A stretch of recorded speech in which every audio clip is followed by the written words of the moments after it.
Bonjour tout le monde, mon nom est Raphaël et on va parler de Big Brother Célébrité. L'épisode 51 a été diffusé ce soir et on va s'en parler. L'épisode 51 qui était l'épisode d'élimination pour la semaine 10 de Big Brother Célébrité Québec.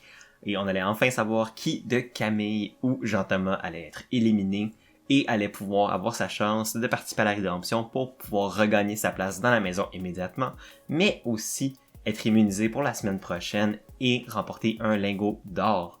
Donc c'était tout un épisode d'élimination qui nous attendait, il y avait beaucoup de choses à l'enjeu cette semaine et ce soir, et donc on va pas plus attendre et on va aller directement au cœur de la vidéo. L'épisode de ce soir a commencé avec une petite scène où on a vu Kim mentionner un petit élément qui pourrait ne pas sembler tant majeur, mais qui moi m'a révélé beaucoup sur ses positions avec tout le monde dans la maison. Et c'est quand elle a mentionné que elle commence à trouver le temps long, ça fait 70 jours, je pense qu'ils sont dans la maison à ce stade-ci, elle aime pas devoir forcer ses relations sociales avec les gens, puis c'est pas mal ça qu'elle est rendue à faire avec beaucoup de gens dans la maison, sauf François. Elle mentionne justement, la seule personne avec qui je suis à l'aise et je me sens 100% moi-même constamment, c'est avec François. Puis ça peut avoir l'air innocent comme commentaire, ça peut juste dire qu'en termes d'affinité, ils s'entendent mieux, mais selon moi, il y a plus que ça. Selon moi, c'est que ça prouve que la seule personne à qui elle fait confiance à 100%, qu'elle a pas peur de cacher des discussions, elle a pas besoin de regarder en arrière de son épaule parce qu'elle a peur que quelqu'un d'autre marche dans ses conversations ou quoi que ce soit, mais c'est François. Et pour moi, ça m'a clairement indiqué que maintenant dans la maison, déjà que c'était assez apparent la semaine passée, ça m'a indiqué clairement que à l'avenir, pour le reste de la saison, la personne avec qui Kim est le plus proche, c'est François. Si elle doit choisir entre Jean-Thomas et François, elle va choisir François. Maintenant, c'est rendu pas mal clair, net et précis dans ma tête. Fait que, à moins que François parte de la maison la semaine prochaine, sa loyauté à François va être priorisée à celle avec Jean-Thomas. Donc, si jamais il se retrouve quatre dans la maison, ben, qui est-ce qu'elle serait prête à couper? Probablement Jean-Thomas. C'était pas un très long segment, mais pour moi, ça m'en a quand même dit beaucoup sur, considérant qu'ils sont tellement plus nombreux dans la maison, ben c'est sûr que là les gens vont commencer à se regarder entre eux, commencer à regarder leurs alliances pour voir qui est-ce qu'ils peuvent éliminer facilement. Et dans le cas de Kim, ça va être Jean-Thomas, puis c'était la preuve cette semaine vu qu'il était sur le bloc. La question c'est, est-ce que ça va être assez pour justifier son élimination dès cette semaine? On va le savoir tantôt. Et là, le gros point narratif important de ce début d'épisode, d'ici à l'élimination, ça a été que finalement Rich s'est senti trop mal de laisser Camille dans l'ombre quant à la possible compétition de rédemption et à ce qu'elle est et les conséquences de cette compétition-là. Donc, il est allé la voir pour lui expliquer dans le fond ce qu'elle avait manqué pendant qu'elle faisait sa sieste. Et donc, il a dit c'était quoi l'épreuve. Il a donné plein de conseils pour l'épreuve, donc de faire le casse-tête à terre avant de le mettre sur les pales, sur les lattes de palette sur le mur. Il a vraiment donné comme tous les conseils étape par étape pour qu'elle puisse réussir son casse-tête de manière efficace. Donc, et non seulement ça, il a aussi dit que finalement, si elle remportait la rédemption cette semaine, ben, elle allait aussi avoir un lingot d'or en plus de l'immunité. Donc, ça a rendu l'épreuve encore plus importante. Et non seulement ça, selon moi, ça a solidifié la relation entre Camille et Rich. Puis, ça peut sembler absurde, mais on pourrait se dire, mais pourquoi Rich a fait ça? Ça va juste compliquer sa vie la semaine prochaine. Moi, au contraire, je le vois plus du sens de si finalement c'est Camille qui est éliminée, puis qu'elle revient, elle est immunisée pendant une semaine et qu'elle gagne le patron de la maison, elle va protéger Rich. Rich est une des raisons pourquoi elle est encore dans la maison en ce moment-ci. Quoique, on a pu dire ça de Kevin, puis Kevin est quand même parti pendant que Camille était patronne, donc ça veut rien dire. Mais la logique voudrait dicter que Camille protégerait Rich avant de protéger les autres qui y ont menti puis qui voulaient pas qu'elle sache quelle était l'épreuve de la rédemption. Fait que pour Rich, il se dit tant qu'à être tout seul de mon coin à essayer de me battre pour ma survie, pourquoi j'essaierais pas de m'acheter un allié en lui donnant de l'information cruciale qui pourrait faire en sorte qu'elle va revenir la semaine prochaine. Quand tu le regardes comme ça, moi je pense que Rich a fait le bon move pour sa game. Il était tout seul anyway sinon pour sa survie la semaine prochaine. Fait que là il s'est acheté un allié, il s'est acheté un vote.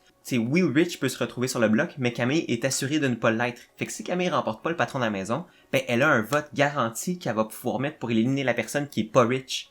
Donc là, c'est encore une fois, c'est une couche de protection de plus que Rich se met pour ne pas être éliminé cette semaine.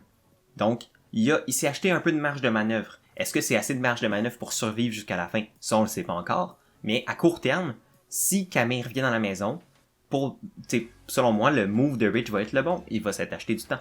Il va être acheté de la marge de manœuvre. Puis ça, c'est énorme rendu à ce statut de la game. Et juste avant qu'on parte pour le vote d'élimination, parce qu'il est quand même arrivé très tôt dans l'épisode aujourd'hui, je dois encore mentionner le montage de scène où on voit Jean-Thomas faire le saut sur tous les sons de singe quand il doit manger des bananes et...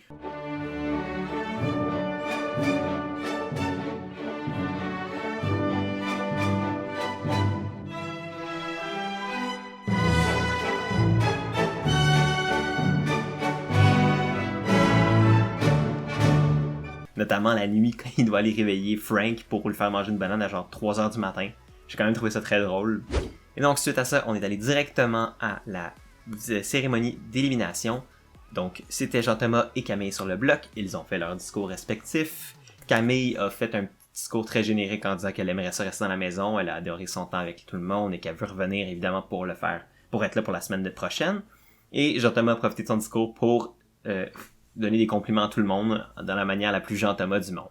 Donc c'était deux discours très standards. J'ai l'impression que à part Lisandre avant la soirée d'élimination, il n'y a pas eu beaucoup de discours qui étaient comme cinglants ou quoi. J'ai trouvé qu'à date ils ont joué très safe dans les discours et tout ça. Ce qui me fait quand même rire considérant qu'il y a en parallèle de Big Brother Canada où c'est le bordel, puis ça on va reparler mardi. Mais disons que ouais, c'est là quand tu compares à Big Brother Célébrité Québec versus Big Brother Canada cette saison, ça brasse beaucoup plus à Big Brother Canada, c'est beaucoup plus méchant mettons. Mais bon, bref, et c'est là-dessus qu'on passe au vote. Il y a seulement 2 votes cette semaine et donc c'est soit que c'est une égalité de 1-1 ou un vote unanime de 2-0. C'est 2 seules possibilités. La question est de savoir à l'élimination de qui ces possibilités-là vont mener. Et je vais y aller tout de suite directement pour les 2 votes. Donc, Richardson vote pour éliminer Camille. Et François vote aussi pour éliminer Camille. Et donc, Kim n'aura pas besoin de trancher. Le vote de cette semaine, c'est bel et bien Camille qui sera éliminée cette semaine par un vote de 2-0. Par contre, maintenant, elle sait c'est quoi la rédemption. Rich lui a dit. Donc, elle peut beaucoup plus se préparer mentalement à l'éventualité de qu'est-ce qui va se passer dans l'épreuve, qu'est-ce qui va se passer pour la rédemption et elle va être probablement beaucoup moins stressée. On est directement allé justement à la compétition de la rédemption et comme de fait, c'était bel et bien le sauvetage du patron et donc, en fait, c'est la deuxième moitié de l'épreuve du sauvetage du patron pour être plus précis. Parce que, comme on se le rappelle, la première partie de l'épreuve, c'était que les candidats devaient aller chercher des bouées dans la piscine pour après ça déterminer s'ils pouvaient participer à la ronde finale qui était le casse-tête de la planche de surf. Et là, évidemment, ils ont juste gardé la partie de la planche de surf et le temps de Lisandre qui avait remporté cette épreuve-là à la semaine 5, 6, je sais plus. Et ils ont gardé évidemment seulement le temps du casse-tête. J'ai vu du monde sur Facebook penser que la production avait triché pour donner un temps plus facile à Camille en lui laissant juste faire le casse-tête avec le temps que ça a pris à Lisandre pour faire tout, mais je veux rectifier le tir. Le monde qui pense ça, non. Lisandre a pris 9 minutes à faire le casse-tête et c'est le temps que Camille a eu pour le faire. Fait que, est-ce que l'épreuve était plus facile que celle que Kevin a eue la semaine passée? Oui, définitivement. L'épreuve que Kevin a eue avec le temps qu'il a eu, c'était vraiment pas facile. Mais de là à dire que la production a triché en donnant plus de temps à Camille pour rien, non. Dans ma tête à moi, c'est complètement absurde de penser ça. 1. Puis 2, on s'en fout à la limite si Camille revient, ça va juste être plus drôle pour tous nous en tant que spectateurs. Ça va foutre le bordel dans la maison parce que là, t'as quelqu'un qui va rentrer dans la maison avec une vendetta personnelle. Et même si on n'aime pas Camille, même si on veut pas qu'elle gagne ou quoi que ce soit, ça va juste rendre la game plus dynamique. C'est sûr que là après ça, t'as le côté partisanerie qui rentre en ligne de compte, puis ça peut changer les intérêts de tous et chacun pour que Camille rentre. Mais d'un point de vue strictement global, moi je vois que le fait que Camille puisse revenir dans la maison est une bonne chose pour le divertissement. Parce que là, ça complique les choses, puis ça fait en sorte que la marche vers la victoire de Jean-Thomas, Kim et François est beaucoup moins claire, nette et précise. Puis au final, c'est ce que je veux, moi, comme produit télévisuel. Je veux pas la marche de l'empereur où on sait déjà qui va gagner dès la semaine 1. Ça peut être impressionnant, mais ça peut être aussi très plate. Et moi, ce que je veux, c'est que Big Brother Célébrité Québec ne soit pas une saison plate, parce qu'une saison plate, c'est une saison qui ne t'amènera pas au show à être recommandée pour une deuxième saison. Ce qui est vraiment quelque chose que je souhaite. Je veux qu'il y ait une saison 2, je veux qu'il y ait une saison 3, je veux que ça devienne un concept qui pogne au Québec, puis le fait que ça soit une saison plate va être le pire ennemi à ce que ça se réalise. Donc, j'essaie de penser au long terme. Comme les joueurs de Big Brother essaient de penser à la fin de la game dès la semaine 2, moi j'essaie de penser à l'année prochaine dès maintenant. Et je veux qu'il y ait une saison 2, puis pour moi, la rentrée de Camille crée un show télévisuel plus intéressant et donc va amener à ça. Aussi simple que ça. Après ça, comme je dis, on peut reprocher à Camille ce qu'on lui veut, on peut donner à Camille ce qu'on lui veut, ça c'est personnel à tous et chacun. Et donc on passe directement à l'épreuve, et ça commence très bien pour Camille qui de manière très efficace va chercher les pièces du bac à sable jusqu'à son casse-tête. Elle peut juste en amener une à la fois, fait qu'il faut qu'elle fasse plein d'allers-retours pour sortir je pense c'est quelque chose comme 16 pièces. Et en même temps qu'elle va chercher ses pièces, tu la vois commencer à un peu assembler le casse-tête par terre, comme ce que Rich lui a dit. Et tout semble bien aller au début, jusqu'à ce qu'à un moment donné, elle se rende compte qu'il lui manque peut-être une pièce. Puis là, elle commence à mettre un peu le casse-tête n'importe comment, parce que vu qu'il manque une pièce, elle est pas trop sûre de qu'est-ce qui fonctionne, comment, où. Mais après essai-erreur, elle réussit à commencer à pouvoir mettre le casse-tête sur les lattes de palette, jusqu'à temps qu'elle se rende compte qu'elle a commencé trop bas, et donc qu'il faut qu'elle monte un petit peu plus haut sur les palettes. Fait que là, son temps commence à diminuer et elle commence à paniquer. Une épreuve qui semblait vraiment facilement dans la poche pour elle au début, l'était beaucoup moins maintenant. Et non seulement ça, elle était arrivée à la fin, il était presque 9 minutes de temps d'écoulé sur les 9 minutes 45 qu'elle avait pour le faire, et il lui manquait une pièce qu'elle avait oublié de calculer quand elle le faisait par terre. Et donc elle a dû chercher comme une malade dans le bac à sable jusqu'à la fin, et finalement c'est avec un temps de 9 minutes et quart, si je ne m'abuse, que Camille finit son casse-tête, et donc remporte la rédemption et retourne dans la maison avec l'immunité pour la semaine prochaine et un lingot d'or. Donc, félicitations Camille pour ta victoire à la rédemption, c'est très impressionnant, je suis fier de toi. J'espère que tu vas pouvoir te servir de cette deuxième vie dans la maison pour le mieux. Et donc, que tu ne vas pas faire de gestes et de moves qui sont pas trop stratégiques comme sortir Kevin. Parce que si c'était pas de la rédemption, sa game serait finie à cause de son move pour éliminer Kevin. Donc, mais quand même, félicitations Camille, tu l'as mérité complètement. Et là, ça va être les cartes sont dans tes mains pour la suite des choses. Et ça veut aussi dire que le gamble de Richardson de lui dire quelle était l'épreuve de rédemption pourrait être un très très très bon move. Parce que là, Camille est dans la maison, et donc elle va pouvoir participer au patron de la maison. Ce qui fait en sorte que la seule personne qui pourra pas participer à l'épreuve cette semaine, c'est Kim. Donc ça nivelle les chances 50-50 que soit Camille ou Rich gagne, ou de l'autre côté que ce soit Jean-Thomas ou François. Donc tu sais, Jean-Thomas dans les dernières journées, semaines, sa relation a quand même un petit peu s'est fragilisée avec Kim et François. Donc est-ce que ça va jouer aussi à l'avantage de Rich et Camille? Peut-être. Faut quand même se rappeler que c'est Kim qui a mis Jean-Thomas sur le bloc puis qu'elle a même considéré l'éliminer pendant un bout, justement entre autres pour éviter la rédemption. Ça peut rendre la vie des gens compliqués, puis ça, pour ça, j'ai hâte de voir ça. Il n'y a pas eu vraiment beaucoup de scènes entre la fin de la rédemption et le début de la compétition du patron de la maison pour la semaine prochaine. Mais on a juste vu le feedback des joueurs. On a vu notamment François dire que c'était le pire scénario, que Camille revienne. Kim aussi était un petit peu dans le même sens. Elle était vraiment pas chaude à l'idée que Camille revienne, surtout là qu'elle a 2 lingots d'or pour la suite des choses. Et en plus, vu qu'elle est immunisée cette semaine, ça veut dire qu'elle a 2 semaines pour récolter d'autres lingots d'or. Là, t'as juste Rich qui essaie quand même de dire à Camille de garder ses distances pour pas que ça ait l'air trop louche, le fait qu'ils travaillent ensemble cette semaine pour s'assurer que Camille reste dans la maison, ce qui est la bonne chose à faire. Le moins que le reste de la maison se rend compte du travail de Camille et de Richardson en équipe, le mieux c'est pour eux, parce que ça veut probablement maximiser les chances qu'ils pourraient pas être nominés l'un contre l'autre dans les semaines à venir si les deux survivent à la semaine actuelle. C'est sûr que là, Camille est safe cette semaine, mais si elle a la possibilité de protéger Richardson et de s'acheter un allié avec lui, puis de s'acheter peut-être une personne qui l'amènerait à la fin, ben, pour elle, c'est la meilleure chose. Et donc, c'est là-dessus qu'on part à la compétition du patron de la maison de cette semaine. Et la compétition cette semaine est échec et maths. Et pour les gens qui connaissent Big Brother aux États-Unis, vous avez clairement probablement reconnu l'épreuve. C'est la célèbre épreuve de Big Brother saison 6 où Kayser avait émis une des phrases les plus iconiques. Et si la scène se retrouve sur internet, je vais vous mettre le lien dans la description pour que vous puissiez la regarder parce que c'est quand même une scène assez iconique. Et c'est la même épreuve qui est utilisée cette semaine à Big Brother Célébrité. Et c'est une épreuve qui est quand même très cool parce que le but de l'épreuve et les règlements d'épreuve amènent les joueurs à révéler leurs cartes. Dans le sens où, considérant que les joueurs sont tous mis sur un échiquier et doivent se déplacer en forme de L en bloquant le plus en plus de cases possible, ben c'est là que tu vas voir quels joueurs veulent aller bloquer quel autre joueur dans le terrain. Et donc, ça révèle les alliances, ça révèle les lignes quand ils sont tracés très faiblement dans le sable. Ben là, ça les force à se faire tracer beaucoup plus profondément.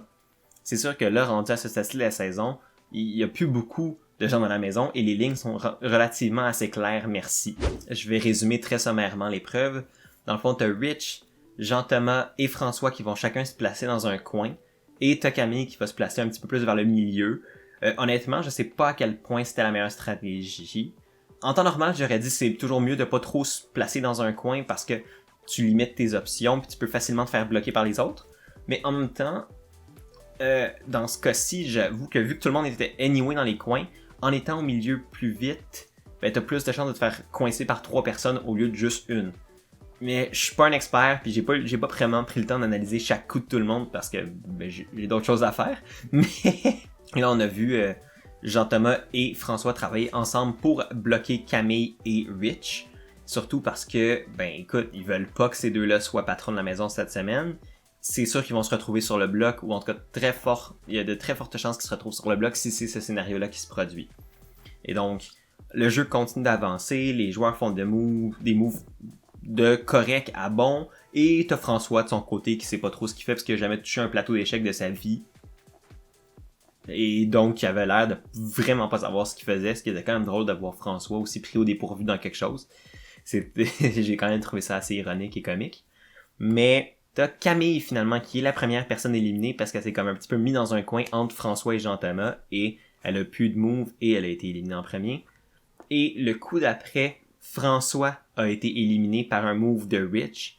Donc, François a été éliminé en deuxième. Et là, ça reste juste Rich et Jean-Thomas à la fin en duel pour remporter le patron de la maison cette semaine. Et après un duel chaudement disputé entre Rich et Jean-Thomas, Rich a fait une mauvaise décision à la fin, ce qui lui a donné un coup de retard sur Jean-Thomas et Jean-Thomas a pu s'emparer de la dernière case libre dans le coin avant que Richardson puisse faire son prochain mouvement et donc Richardson, considérant qu'il n'y avait plus de mouvement à faire pour se sortir de sa position, a été éliminé en troisième et donc c'est Jean-Thomas qui est le patron de la maison pour la prochaine semaine.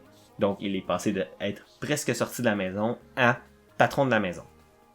Là la question c'est qu'est-ce qu'il va faire avec son patronat?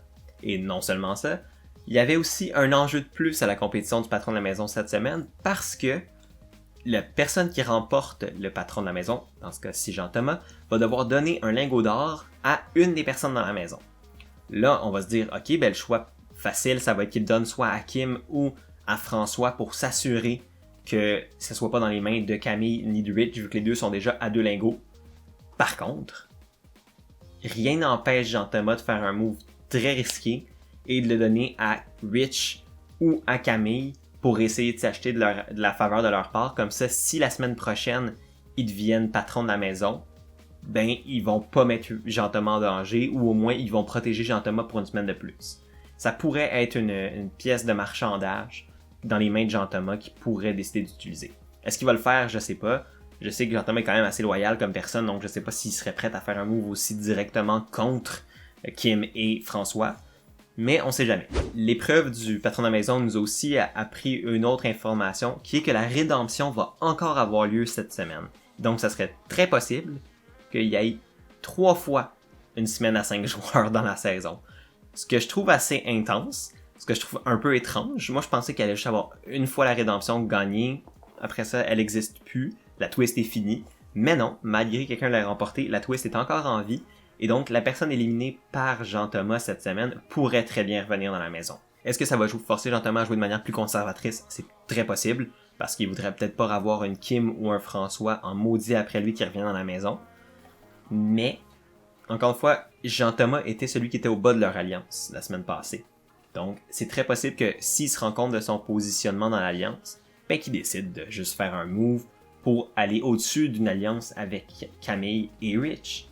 En sortant une Kim ou un François. C'est possible aussi. Ça reste à voir. Peu importe ce qui se passe, il va au moins avoir une personne entre Kim et François qui va être sur le bloc pendant l'élimination de ce dimanche. Et honnêtement, tout le monde dans la maison serait fou de ne pas profiter de cette opportunité-là pour sortir la personne des deux qui serait sur le bloc. Donc, ça reste à voir. Puis surtout que là, vu que c'est Camille au minimum qui va avoir un de ces votes-là, elle pourrait très bien décider de voter pour éliminer François ou Kim. Et là, ça serait dans les mains de Jean-Thomas de trancher. Et j'avoue que Jean-Thomas, s'il a le choix entre le move stratégique ou le move d'allégeance, d'alliance, honnêtement, il pourrait choisir le move stratégique aussi. C'est Jean-Thomas, le gars, il est quand même un joueur stratégique à la base. Donc, ça reste à voir. Et c'est pas mal là-dessus et sur ces questions-là que c'est terminé l'épisode de ce soir. On n'a pas vu où les directions, on n'a pas vu dans quelle direction Jean-Thomas allait aller avec ses nominations. On va le savoir demain pendant l'épisode quotidien. Là, c'est sûr qu'on a beaucoup de questions et très peu de réponses. J'en ai adressé quelques-unes dans le segment précédent. Si j'y vais de mon premier instinct, j'aurais tendance à dire que Rich va se retrouver sur le bloc. Là, ça va être face à qui? Si Jean-Thomas veut jouer la carte de la vengeance, entre guillemets, il va nominer Kim pour la même raison qu'elle l'aurait nominé. Ou en tout cas en lui disant comme justification, c'est que tu m'as nominé la semaine passée, fait que je vais te nominer. C'est tout à fait possible. On va le savoir demain. Mais il reste toujours la compétition du veto. Puis l'affaire, c'est que si là, Richardson gagne la compétition du veto, considérant que Camille est immunisée, ça va forcer Kim et François à se retrouver sur le bloc l'un contre l'autre, puis après ça, rendu là, tout peut arriver. Donc, ça va être une semaine très mouvementée. Je pense que tu vas voir beaucoup de joueurs essayer de lécher les popotins de tout le monde à gauche à droite. Tu vas voir Kim puis François essayer de lâcher le popotin de Camille pour avoir son vote. Tu vas probablement voir Kim et François peut-être aller lécher le popotin de Jean-Thomas pour ne pas être sur le bloc. Non, ça va être que il y a vraiment des grosses possibilités que cette semaine change les dynamiques dans la maison. Et j'ai très hâte de voir ce qui va se passer cette semaine. Et donc, c'est là-dessus que mon épisode va se terminer pour ce soir. J'espère que vous l'avez aimé. Si vous l'avez aimé, n'hésitez pas à aimer, partager, commenter, c'est vraiment apprécié. Si vous voulez plus de contenu comme ça, vous pouvez toujours vous abonner. Je fais des vidéos du lundi au vendredi et un live stream à tous les dimanches vers 3h, sauf cette semaine où ça va exceptionnellement être ce mardi vers 2h, 2h15. Et si vous voulez la version audio de ces vidéos-là, elles sont disponibles sous la forme de podcast. Tous les liens sont dans la description en bas. D'ici là, moi je vous dis à demain pour un nouvel épisode de Big Brother. Passez une très belle soirée. Prenez soin de vous et à la prochaine.